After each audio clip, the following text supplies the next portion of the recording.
Donc, si j'ai bien compris, hein, parce que je ne suis pas juriste, donc n'hésitez pas à me contredire si je dis n'importe quoi, mais si une personne décide de son propre chef de communiquer l'information sur sa maladie, donc ce que par exemple vous avez fait toutes les deux dans certaines circonstances, donc là, il n'est plus question de secret médical puisque ça ne relève pas du médecin du travail, mais de la personne elle-même. Donc on n'est pas sur les mêmes obligations. À partir du moment où la personne le dit, quel préjudice elle pourrait avoir ? Puisqu'elle elle prend la responsabilité de donner cette information. Comme vous le disiez, souvent ça aide au niveau de l'entourage professionnel à une meilleure compréhension.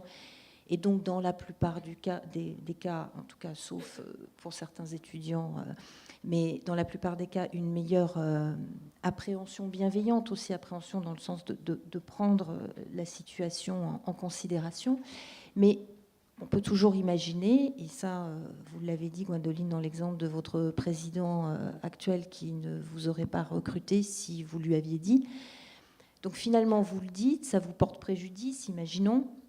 Comment un salarié peut se défendre par rapport à ça parce que si c'est communiqué par le médecin du travail ou par un vice quelconque d'information, il a des moyens de recours, mais si c'est lui qui donne l'information et qu'il y a un effet boomerang très négatif sur sa situation d'emploi, quels sont ses recours ?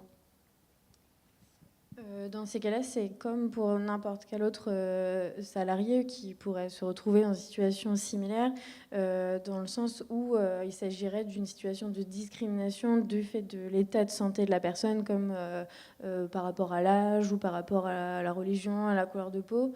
Donc dans ces cas-là, il peut soit contacter les personnes, ces acteurs-ci. Évidemment, le plus poussé, c'est le Conseil des prud'hommes, c'est de prouver une situation de discrimination, de prouver qu'entre deux salariés, par exemple, ou que la personne a été mise de côté pendant plusieurs années, qu'elle n'a pas eu de promotion, que par de fait de son état de santé. Dans ces cas-là, elle peut aller au Conseil des prud'hommes et sur ce motif-là. Ce qui est intéressant aussi, c'est le défenseur des droits, puisque ça peut être aussi assez intéressant, surtout en matière de discrimination. Mais là, c'est vraiment comme n'importe quel salarié qui se sentirait un peu où il y aurait une inégalité de traitement. Et là, en plus, avec un motif très fort sur l'état de santé ou le handicap qui pourrait être assez facilement probable, ou avoir des éléments de preuve intéressants. J'ai une question avant de proposer de faire circuler le micro dans le public. Est-ce que vous pensez, tous les quatre, que être en situation, pouvoir rester en situation d'emploi le plus longtemps possible, en tout cas quand on y est, que c'est une manière de lutter un peu contre les effets de la maladie? Est-ce que vous pensez que ça a un effet peut-être même de ralentissement de quelque chose du processus évolutif? Pour ma part, complètement. Complètement, l'exemple, j'avais pas d'emploi, 7 poussées en 1 an, j'ai un emploi, aucune. Voilà. Alors, je rejoins tout à fait ma voisine. Ça permet aussi de rester dans la vie. Ça permet tout simplement de rester dans le mouvement normal, c'est-à-dire on sort, on a une vie sociale, on discute effectivement travail, mais aussi, je sais pas, tout ce qui est plus ou moins personnel, les enfants, le sport. Mais pour ça, il y a aussi un autre problème, c'est pouvoir aller au travail. Ça fait partie des choses sur le transport qui sont pas toujours faciles. Moi, j'étais super contente que les JO arrivent à Paris, pas pour les JO, pour qu'ils refassent le métro. C'est juste une horreur de prendre le métro à Paris. Alors qu'à Londres, ils ont fait un métro super. Donc je voulais les JO pour qu'ils refassent le métro, même si j'habite pas Paris. Mais ça commence par là. C'est pouvoir aller au travail. et sortir. Donc, si c'est pas le travail, c'est le ciné, des activités culturelles diverses, des activités sportives. Mais ça permet justement de sortir, de continuer à rencontrer du monde, à avoir juste une vie sociale.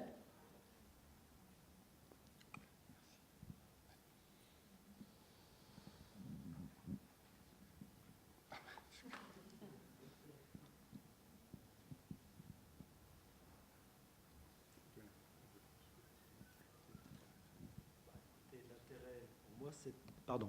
L'intérêt d'avoir une activité, pour moi, ça c'est pas continu. Enfin, je veux dire, ça c'est pas bien terminé.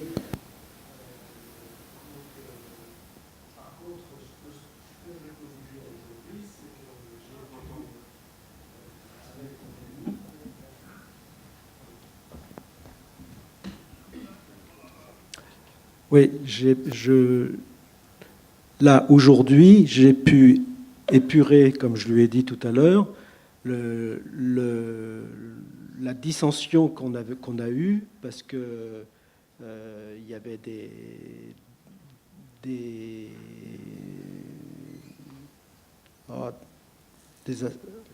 des collègues qui étaient partagés.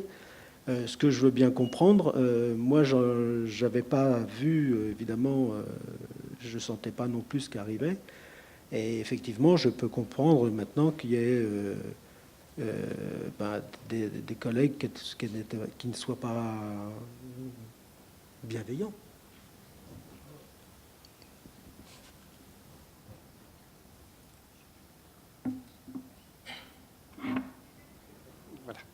Merci. J'avais répondu à cette question tout à l'heure, parce que j'avais fait mon possible de garder M.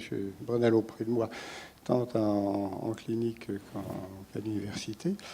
Et je pensais effectivement que ça améliorait. Moi, j'avais surtout peur de cette fracture, de cette coupure qui était rapide. Bon, puisque ça n'a pas été possible, ça sera peut-être possible d'écrire certains articles, parce que nous avons quelques projets. Ah j'espère bien. Voilà, donc il y aura toujours une activité un petit peu intellectuelle, plus pratique, que nous allons préparer. Merci beaucoup à tous les 5. Je propose à la salle de poser les questions que vous souhaitez, de réagir. Bonjour. Déjà, je vous trouve formidables, hein, tous, vos témoignages. C'est très émouvant, ça prouve que vous êtes très courageux, que vous avez de la ténacité et malgré des difficultés dans une société qui prône, comme vous l'avez dit, une idéologie de l'homme parfait, de l'ultra-performance. Le handicap, ça touche tout le monde, dans la mesure où on peut devenir handicapé du jour au lendemain à la suite d'un accident, et c'est une leçon de vie pour les gens valides. Et ça prouve qu'il faut maintenir une activité pour tout le monde, que tout le monde peut avoir sa place dans la société. Voilà, que les gens ont des capacités et qu'il faut aller chercher les capacités pour rechercher effectivement l'autonomie des personnes. Et on voit que les symptômes peuvent disparaître dans beaucoup de situations.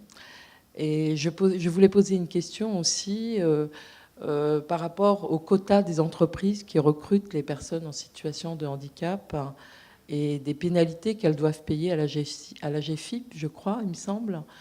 Est-ce qu'elles sont suffisantes aussi pour qu'il y ait un poids sur le recrutement et le quota des personnes? Moi, je vais prendre un peu la casquette militante. Je pense qu'il y a certaines entreprises qui payent, qui ne se posent pas de questions, qui se disent je paye et puis voilà. Bon. D'autres font un autre choix, le choix de la diversité, le choix aussi parfois de la complexité, mais font un véritable choix d'engagement citoyen pour permettre ce qu'on appelle une société un peu inclusive, ou en tout cas où chacun puisse avoir sa place dans les meilleures conditions possibles. C'est souvent un vrai challenge, parce que quand on parle d'entreprise, généralement, il y a quand même un certain nombre de personnes, même si on ne peut parler que d'une dizaine de personnes, mais cela veut dire du collectif, et donc il faut une adhésion un peu de l'ensemble de ce collectif pour que ça fonctionne et que ça puisse se pérenniser. Mais donc je pense que d'un point de vue militance associative et même d'un point de vue sociétal et d'un point de vue vraiment politique, est-ce que la contribution est suffisante? Je pense que l'obligation, elle ne serait pas d'avoir le choix entre ou j'embauche ou je paye, mais j'embauche tout court. Enfin, moi, je pense que vraiment, tant qu'on laisse le choix, on laisse la possibilité de laisser plein de personnes sur le bord de la route. Et comme on vous le dit tout à fait justement, on ne mettra pas à jour toutes leurs capacités, on ne s'enrichira pas de leur présence au sein de l'entreprise, parce que c'est beaucoup plus facile de faire un chèque à chaque fin d'année qui correspond à un certain pourcentage de la masse salariale, quoi. C'est trop facile. Je pense que là, pour le coup, l'engagement politique serait de sortir de cette facilité en ne laissant pas le choix. Juste pour compléter, je ne connais pas le montant exact. La loi prévoit juste que pour les entreprises de plus de 20 salariés, l'entreprise doit avoir au moins 6% de son effectif avec des travailleurs en situation de handicap. Mais en effet, les montants sont parfois peu élevés par rapport au chiffre d'affaires d'une entreprise qui considère que c'est plutôt c'est plus facile de faire un chèque que d'embaucher des personnes en situation de handicap, parce que derrière on peut justement, il y a des dérogations de droit du travail et donc aménagement des horaires, il y a aussi derrière tout ça qui parfois mettent à mal un peu l'emploi des personnes en situation de handicap. Je déteste catégoriser, mais c'est pour donner un petit peu une idée. Il y a deux grandes catégories qui sont de personnes qui sont en difficulté par rapport à l'emploi, par rapport au handicap. Quand on est sur un handicap moteur stabilisé, les aménagements sont pérennes, ce qui peut se mettre en place est pérenne, la situation ne va pas forcément se complexifier. Donc une fois que l'employeur prend la décision de recruter quelqu'un avec ce profil, généralement, ça peut fonctionner. Ce qui est beaucoup plus complexe, ce sont les maladies évolutives et le handicap psychique. Parce qu'il y a toute une partie qui est sur le côté un peu invisible, avec des modulations dans le temps, des choses, une appréhension, des représentations de la part des collègues et de l'employeur qui sont très souvent erronées et qui, d'abord, on a peur. Est-ce qu'on y va? Est-ce qu'on n'y va pas? Et puis alors, si on y va, quelles conséquences ça va avoir? Oh là là, ça va être terrible. Enfin bon. Donc, c'est deux grandes catégories qui posent encore question, parce que sur le handicap sensoriel ou sur le handicap moteur stabilisé, il y a des choses qui se mettent en place, de la compensation, et généralement, ça fonctionne bien. Mais ces deux catégories-là, je suis désolée de parler de catégories, je déteste ça, mais encore une fois, il faut bien quand même essayer de se représenter où sont les problématiques pour pouvoir agir dessus. Et c'est vrai que ces deux, tout ce qui est de l'ordre de l'évolutif et tout ce qui est de l'ordre du psychique pose encore question, parce qu'on a l'impression qu'on n'en a pas la maîtrise, qu'on n'en a pas le contrôle. Et donc c'est très anxiogène pour un employeur. Il faut qu'il soit qu'il ait très envie, oui, très citoyen, très politique dans sa démarche pour aller à fond avec ces deux publics-là. Je reviens sur le sujet de dire ou ne pas dire. Vous venez de dire effectivement qu'il y a des handicaps qui sont des handicaps évidents et sur lesquels on est obligé, à un moment donné, de dire qu'il y a quelque chose qui ne va pas. Et puis, il y a des handicaps qui sont cachés, en particulier les handicaps neurocognitifs. Et il faut savoir que dans les maladies neuroévolutives, il y a toujours deux éléments qui sont très fondamentaux et qui sont extrêmement difficiles à faire passer, à faire comprendre, c'est la lenteur et la fatigue. Que ce soit la maladie de Parkinson, que ce soit la sclérose en plaques, la maladie d'Alzheimer. Toutes ces maladies-là sont habitées par cette difficulté. Et donc, je voudrais apporter un regard qui est un regard complémentaire. Une personne qui est dans la situation qui ne veut pas dire et qui, par ailleurs, vit au quotidien ces difficultés-là, dans un environnement professionnel où la performance est demandée, a obligatoirement nécessité d'un surcroît d'énergie psychique, de surcroît d'activité, et donc à payer la double peine. Faire comme si, et en même temps avoir de plus en plus de difficultés à le faire. Et je pense qu'il faut à un moment donné prendre en considération, et ça c'est dans mon expérience clinique, que c'est à l'origine d'une rupture et qu'à un moment donné, la personne ne peut pas porter de façon durable ses difficultés et ça craque quelque part. Et je pense qu'il est absolument essentiel que quand on discute de ces sujets, il faut que ce soit mis en avant pour qu'on puisse effectivement anticiper ces choses-là. Alors, je crois qu'il y a une démarche à faire, et à un moment donné, et la médecine du travail est en train de le faire, il faut faire confiance au médecin du travail. Le médecin du travail, souvent, est considéré comme le copain du chef, du patron de la société. Et que la personne est donc là dans une situation difficile. Je ne veux pas le dire au médecin du travail parce que ça va me retomber dessus. Et je pense que le médecin du travail, il est là pour aider et pour accompagner. Alors, je suis d'accord avec vous, il y a une inéquité majeure. Il y a des personnes qui sont dans des situations, dans des sociétés qui sont des sociétés, des grandes sociétés, et chez lesquelles on voit qu'ils peuvent rester dans des situations professionnelles, dans des situations de handicap, même évolutifs, qui sont lourdes et on les accompagne. Et puis il y en a d'autres qui sont dans des petites sociétés ou des PME où une personne qui travaille handicapée, qui ne rend pas les performances, on se débrouille ou on essaie de se débrouiller pour que le plus rapidement possible, il soit mis dehors.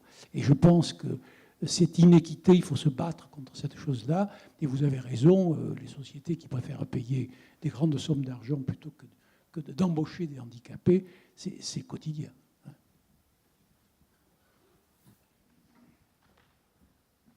Oui, effectivement, on l'a peu évoqué aujourd'hui, mais parce que c'était important aussi que les personnes qui témoignaient puissent être dans le présent aussi de leur témoignage. Mais le travail d'anticipation, d'accompagnement aux pertes et aux ruptures qui vont inévitablement se jouer à un moment et apparaître, c'est un travail qui doit se faire en amont. C'est pas toujours facile parce que les personnes malades n'ont pas toujours envie, quand on est en train de s'épuiser pour rester performant, parce que c'est une façon d'exister encore et de mettre un peu de côté tous les effets de la maladie. C'est pas forcément simple de faire l'aller-retour intellectuel, de se dire je suis dans cette relation à mon corps et à ma maladie, à mes difficultés aujourd'hui, et en même temps je réfléchis aussi à comment je vais anticiper la suite. Mais ce sont des vraies questions, et je pense que la société encore aujourd'hui n'est pas, comme elle est dans la performance, elle ne peut pas être dans la réflexion à l'anticipation de la perte de la performance. C'est trop compliqué, c'est trop paradoxal pour elle. Mais je pense que tous ces témoignages contribuent à faire évoluer aussi le regard des experts, des sachants, parce que c'est toujours facile quand on est expert et sachant de tenir des grands discours, mais on n'est pas forcément dans le quotidien à vivre et à faire résonner ce dont vous nous avez parlé. Je pense que c'est en ça que ces témoignages vont contribuer à ouvrir l'esprit de tous les professionnels qui peuvent être susceptibles de croiser votre chemin un jour pour vous accompagner à faire ce travail d'anticipation. D'autres questions ? Peut-être l'émotion va me perturber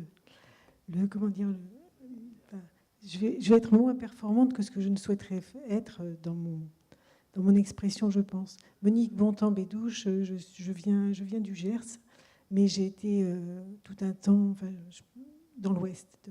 Et je voulais juste dire qu'en juillet 2005, je suis venue dans ces locaux-là, finalement passer l'oral qui m'a amenée à être admise au cycle préparatoire de la formation de directeur d'établissement médico-social à l'ENSP de Rennes à l'époque. Et quand je suis venue passer cet oral, la dernière question de cet oral a été sur le droit à compensation. Et donc, du coup, ce droit à compensation, j'étais très admirative de la loi du 11 février 2005. Excusez-moi, c'était pas prévu. Dans le fait où je pensais enfin qu'on allait travailler sur la question de la citoyenneté. Et donc, quelques mois plus tard, j'entrais dans ce cycle préparatoire à l'ENSP et en même temps, concomitamment, le diagnostic de la maladie de Parkinson tombait pour moi.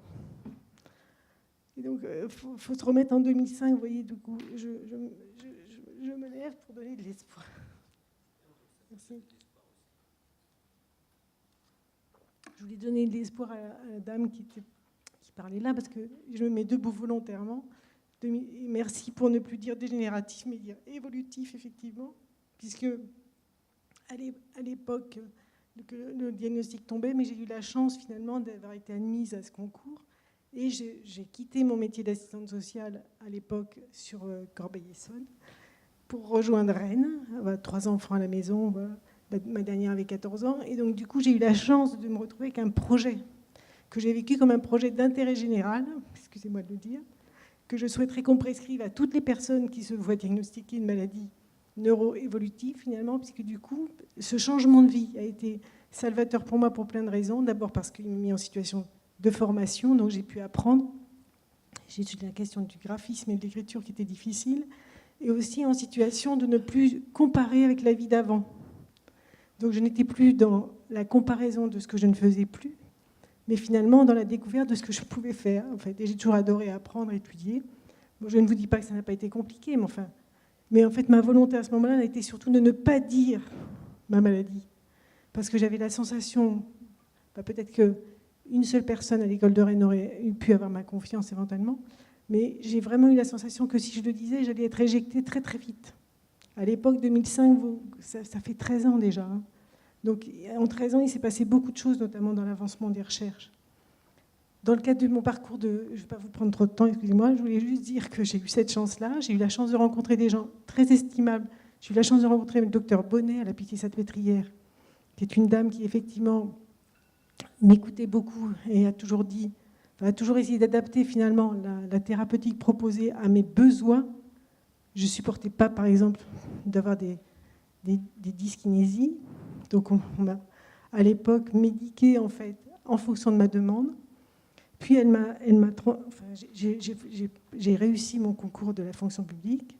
Je n'ai pas été brillante au niveau des résultats. J'ai fini dans les dernières, mais ce n'est pas grave.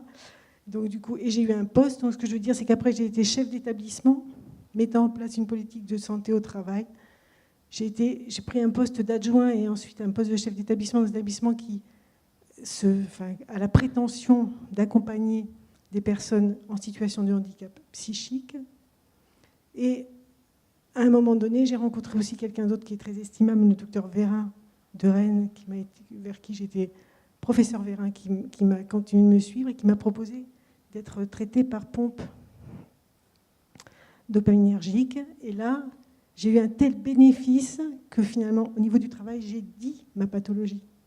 J'ai dit aux agents, parce que je sentais bien que j'étais vécue comme quelqu'un de pas ordinaire, en fait. J'avais quand même quelques difficultés de fatigabilité, etc. J'ai eu la RQTH en 2011, un auxiliaire de vie professionnelle en 2013, enfin voilà. Puis à temps partiel. Et en fait, ça a été la lente descente aux enfers, excusez-moi, quand j'ai dit ma pathologie. Puisqu'en fait, je voulais expliquer pourquoi mon état avait changé. À un moment donné, on ne sait même plus, on ne sait même plus ce que les gens pensent de nous. C'est-à-dire on a même peur de perdre notre identité. La première chose que j'ai faite quand j'ai pris mon poste, c'était de faire un tampon avec ma signature, que j'ai toujours quelque part, puisque j'avais même peur de ne plus pouvoir signer. Je ne suis pas trop modifiée physiquement, mais la maladie nous modifie énormément. Excusez-moi. Bref. Donc, ce que je veux dire, c'est que du coup, je me propose, si je pouvais contribuer un peu à votre collectif auteur, finalement, puisque du coup, je me dis que le temps est venu pour moi de faire de ces expériences multiples, une compétence à faire partager. Je partage ce que vous avez dit tout à l'heure, Sylvie. Moi, je refuse le nom inclusif. Parce que qui dit inclusion veut dire qu'on a d'abord été exclu.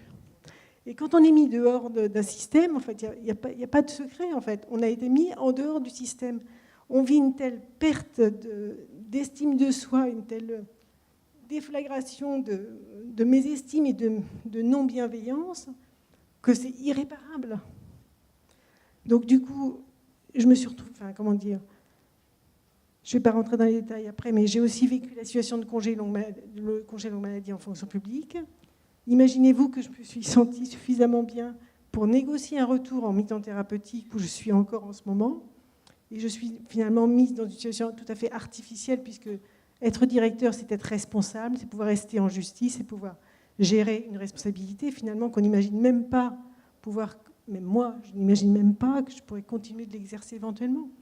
Alors que pendant tout un temps, sans que personne ne sache, mis à part le président du conseil d'administration qui avait soutenu ma candidature, donc j'ai été le voir spécifiquement pour lui dire « Vous avez quand même face à vous un cheval boiteux, c'est-à-dire que vous avez quand même quelqu'un qui a effectivement une maladie neuroévolutive et qui donc vous prévient que, de manière honnête, finalement, je pourrais aussi mon état pourrait se dégrader. » Donc, ce que je vais vous expliquer, c'est que le diagnostic, effectivement, enfin, on dit le diagnostic tombe, mais ce n'est pas le diagnostic qui tombe, c'est nous.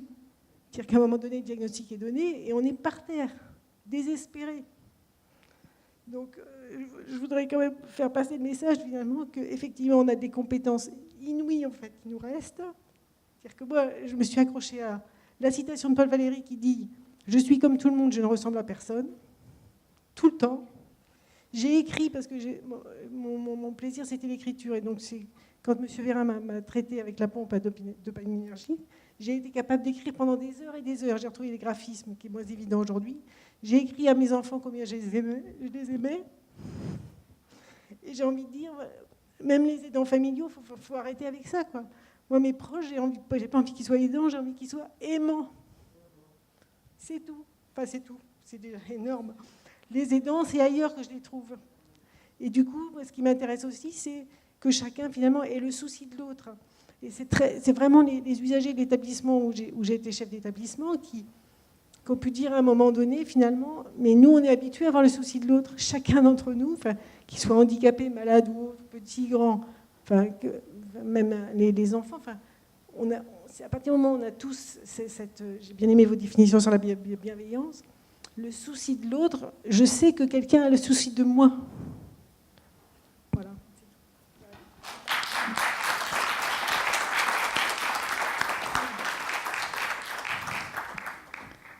Merci beaucoup, madame, pour votre témoignage. Juste, ça ne dérange pas que je réagisse par rapport à ce qu'a dit madame? Mais non, vas-y, je t'en prie. Non, j'ai trouvé quelque chose d'assez extraordinaire dans votre position. La bienveillance, c'est aussi l'audience. C'est la capacité d'écoute. Et je vois dans cette salle l'audience, c'est-à-dire ce que vous avez dit est important pour chacun d'entre nous. Le tout, c'est que le cercle s'ouvre. C'est-à-dire qu'on ne soit pas uniquement une audience de gens bienveillants parce que se sentant déjà concernés et proches de ces réalités. Mais je pense qu'on nous a, pendant des années, parlé du préjugé d'incompétence par rapport aux maladies neuroévolutives. Alors nous, on avait dit, c'est très très bien, on va parler du préjugé de compétence. Il y a des gens qui, considérés incompétents, développent une autre compétence. Puis ensuite, on s'est rendu compte de toute la créativité, de toute cette intelligence qui est indispensable à notre société. C'est pour ça que je suis très reconnaissant à Michel Canet d'avoir pensé le plan maladie neurodégénérative, puisque c'est neurodégénérative et pas encore neuroévolutive, comme un plan qui concerne des personnes, des individualités, des parcours d'existence qui doivent bénéficier d'un environnement social favorisant l'aboutissement de ce qu'est leur projet de vie, leur projet d'existence. Et dès ses premières positions, Michel, qui aurait pu être plus théoricien, a dit partons de cette réalité. C'est pour ça que cette approche éthique est importante. Le point que je voulais dire, et c'était le seul point important, nous qui ne sommes pas des professionnels, bon, Céline est une professionnelle, on le voit. Elle a tellement envie de raconter, d'expliquer son expérience. Donc elle est un peu partie prenante. Mais la plupart des gens à l'espace éthique ne sont pas des professionnels, on n'est pas des neurologues, on est des membres de la cité, motivés par un certain nombre de questionnements qui nous semblent importants, qu'on met à travers le prisme de l'éthique comme des questionnements politiques. On a besoin de votre parole.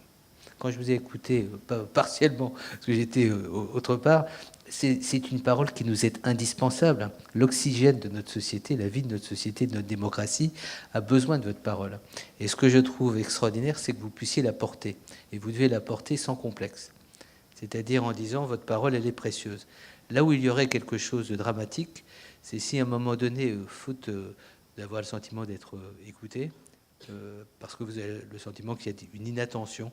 On nous parle aujourd'hui d'intelligence artificielle, on nous parle de big data, on nous parle d'innovation disruptive. On a l'impression qu'il n'y a plus de place véritablement pour cette parole. Si vous désertez, vous, ce sens de la parole, y compris dans le milieu professionnel où vous exercez des responsabilités, c'est là où il y aura un désastre. C'est-à-dire, notre société s'appauvrirait encore davantage si on ne pouvait pas avoir cette parole. Alors, quelquefois, et je termine là-dessus, on nous dit, oui, dans votre approche de l'éthique, vous faites de l'éthique d'en bas, vous êtes dans le sentiment, etc. C'est pas ça. On ne peut pas appréhender ces questions autrement qu'humainement, et à partir d'une expérience humaine. La vôtre, dans sa singularité, et celle d'autres personnes qu'on rencontre depuis des années. Et vous ne pouvez pas vous imaginer à quel point elle nous enrichit. C'est-à-dire, pour nous, c'est pas de la compensation, c'est pas de la compassion, c'est pas de la miséricorde. On n'est pas dans ce registre. On est dans le registre d'une société qui a besoin de cette force et de cette richesse. Vous l'avez parfaitement expliqué. Et quand vous disiez, madame, que vous avez moins de crise depuis que vous travaillez, d'une certaine manière, c'est-à-dire, c'est pas de la question d'intégration, depuis que vous pouvez être vous-même, c'est-à-dire dans ce que vous aimez, dans ce que vous appréciez et dans votre manière d'assumer des responsabilités. Quand vous dites vous avez moins de crise, moi ce qui m'impressionne, c'est les personnes qui n'ont pas, parce qu'ils n'ont pas votre énergie, ils n'ont pas pu bénéficier de cet environnement favorable à ce qui vous permet aujourd'hui d'exister. Qu'en est-il de la sous-existence ou de la survie des gens qui ne bénéficient pas d'un environnement favorable?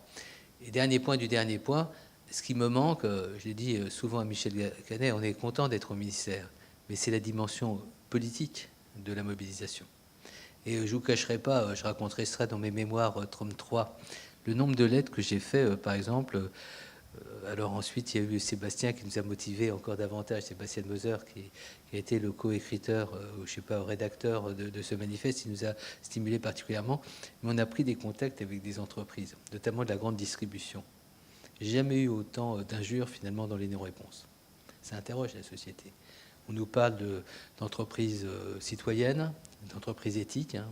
Regardez sur les sites, on nous met l'éthique un peu partout. En pratique, qu'en est-il, à part de l'élément argumentatif financier de dire on fait dans l'éthique, qu'en est-il de la pratique? Eh bien, je dis à un moment donné, il faut qu'on soit aussi les uns les autres provocateurs, c'est-à-dire qu'on ne se contente pas du discours, qu'on dise, c'est là où le manifeste peut avoir une certaine portée, pour autant qu'on le porte un petit peu au-delà de nos cercles, il faut qu'on soit un peu transgressif, qu'on soit un peu à poser des problèmes sociaux d'un point de vue un peu polémique, et je trouve que vous nous avez beaucoup apporté dans ce sens. Merci infiniment.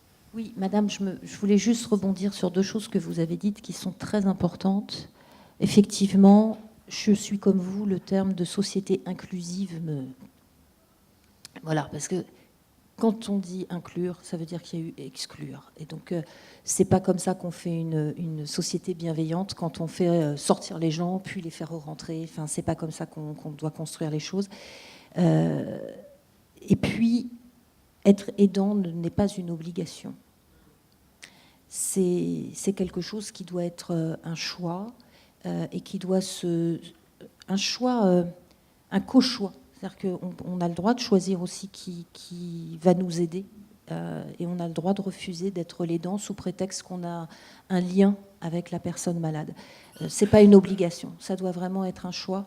Et je suis d'accord avec vous que autour de nous, malades ou pas, prendre soin l'un de l'autre, c'est porter un regard aimant au sens d'attention.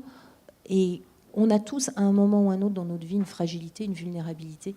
Et ce partage collectif, c'est aujourd'hui, on sait très bien qu'on parle de plus en plus d'intelligence collective pour faire émerger autre chose dans notre société. Et je pense que cette bienveillance partagée collectivement, quand je suis bienveillant pour toi, je sais que tu le seras pour moi, c'est quelque chose, c'est un fondamental aujourd'hui. On ne peut pas construire une société où chacun vit ensemble avec ce qu'il est, avec sa différence, quelle qu'elle soit. On ne peut pas construire une société qui fonctionne, qui crée du positif et où les gens partagent leur expérience et s'en nourrissent les uns les autres, si on est encore au stade de l'inclusion. Enfin voilà, ça c'était ma petite parenthèse politique, mais pour moi c'est vraiment fondamental et c'est très bien que ce soit vous qui le disiez parce que vous êtes les premières personnes concernées par le fait qu'on veuille vous faire re-rentrer, nous, qui n'ont pas été concernés, en tout cas jusqu'à présent, peut-être par ça, on veut vous faire, par bonne conscience, re-rentrer dans une société dont, à un moment, on a trouvé moyen, direct ou indirect, de vous exclure. D'autres questions ? Merci pour vos témoignages qui sont très, très prenants. Ce qui est merveilleux chez vous, messieurs, c'est cette amitié qui a pu vous établir et récupérer quelqu'un qui avait des performances un peu moindres par rapport à une certaine époque, et cette manière de valoriser l'autre et de le maintenir dans un circuit, puisque votre projet maintenant, ça va être d'écrire des articles, ou tout au moins un article, donc d'entrer dans une dynamique qui est tout à fait valorisante. Et vous, mesdames, qui êtes jeunes, qui nous avez expliqué très gentiment et très clairement votre problématique, par rapport aux Jeux Olympiques qui vont peut-être amener des travaux. Mais les Jeux Olympiques, c'est aussi les Jeux Paralympiques. Et on voit des gens qui sont handicapés de différentes manières, qui maintenant sont devant la scène, puisque c'est retransmis à la télévision. On honore aussi ces personnes-là comme des personnes valides, parce qu'elles sont valides, avec quelques degrés moindres, mais avec ce souci de la performance. Et la performance, parce qu'il y avait un jeune champion en ski qui est aussi atteint de la sclérose en plaques et qui a fait des performances extraordinaires. Dans ce souci d'être performant par rapport à soi-même et pas forcément par rapport aux autres, c'est déjà un pas énorme et ça permet ensuite de se faire accepter davantage. Et vous l'avez fait en témoignant dans votre milieu professionnel, toute cette énergie et toute cette volonté, toute cette performance que vous avez mis pour réaliser votre projet de vie, parce que c'est toujours un projet de vie, quel que soit notre niveau d'atteinte. On vous remercie encore. Moi, je vais remercier chaleureusement les intervenants à cette table ronde. Merci beaucoup pour votre témoignage, pour votre présence, pour votre implication. Voilà, merci beaucoup.